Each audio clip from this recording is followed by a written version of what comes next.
Ross, thank you. New at 4 with other elephants surrounding her in support. 29-year-old African elephant Simunye delivered a stillborn calf Friday at the Sedgwick County Zoo. Zoo officials named her Malaika, which means angel in Swahili. They say she would have been the first elephant ever born at our zoo.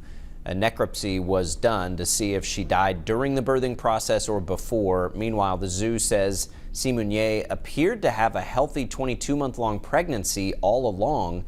They say there were no signs that the calf was in any distress. There are still 4 pregnant elephants at the zoo, and officials say they're due to arrive this year.